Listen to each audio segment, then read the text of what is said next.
central underpinning idea, I think, is how we inform sustainable urban futures.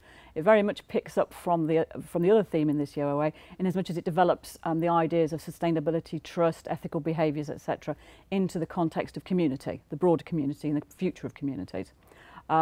So what we have here are three themes, sub-themes if you will, within this area, that seek to inform and challenge theory and policy about how we live, eat, behave, exist within our societies and our communities. So the three themes under which we sort of group our work on this are around food and food security. That's consumers' perception and behaviours in relation to food, and the sustainability of food production, food chains and the security of those food chains. So in terms of food and sustainable communities, our research during the last number of years has delivered impact in two key areas. One is in the area of assisting non-governmental organisations by providing high quality evaluations of their activities, which they in turn are then able to use to support their lobbying or development planning. And the second area is in terms of influencing policy at a European level, specifically the Common Agricultural Policy. The second area is the role of communities and neighbourhoods, and the third sector in delivering economic development. So that very much focuses around urban regeneration and the involvement of people making that happen. The sustainable communities work that we've done, particularly since 2010 and the change of government, has really been asking questions about the challenges and opportunities for area-based regeneration and regeneration activity as we've known it over the past 15 years moving forward.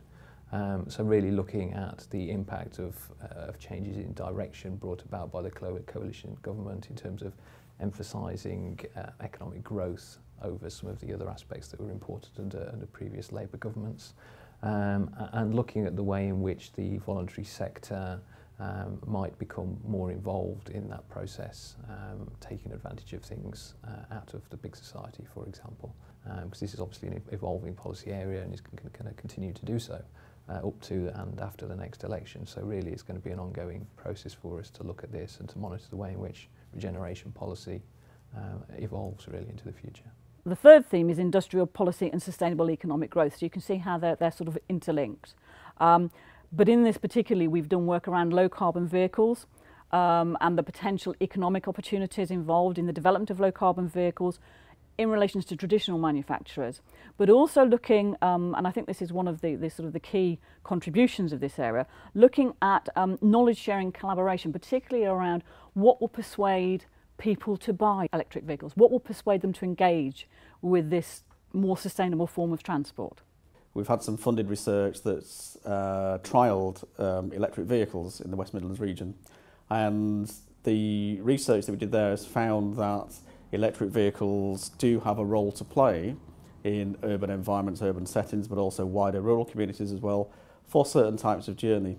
And those findings have helped to stimulate a lot of new work around potential policies and critiquing government policy around what can we do to stimulate the uptake of electric vehicles in the UK and also obviously wider European arenas as well. We've been doing work, for example, with European Commission funded research, Framework 7 money, looking at industrial policy, the industrial policy that's needed for a transition to a new growth path. There's lots of different ways that we've been involved, but it all comes back to industrial policy for economic restructuring and what sort of policy do we need to respond to and anticipate shocks.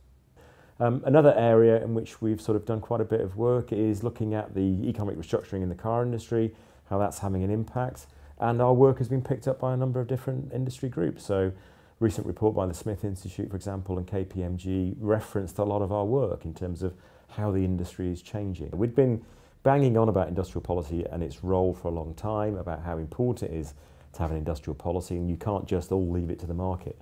Politicians have woken up to that. They're now listening to ideas, they welcome input, and I think that's a very fruitful area that we need to continue our work in terms of what sort of industrial policy do we really need if we're genuine about rebalancing the UK economy.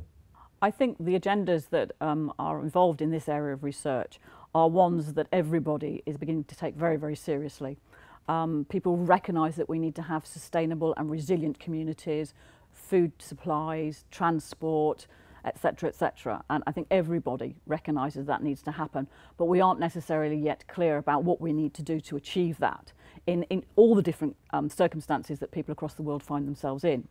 And I think what this research is contributing to, and will continue to do increasingly, is better understanding that policymakers, governments, interest groups, communities can actually use to help them shape what they choose to do and the decisions they choose to make.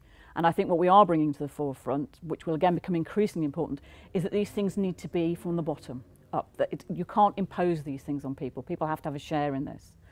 And their enthusiasm for these things and their commitment to making these things happen is really, really important.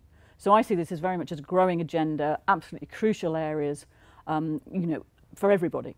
And I don't think that's going to change. I think they're just going to come increasingly to the forefront.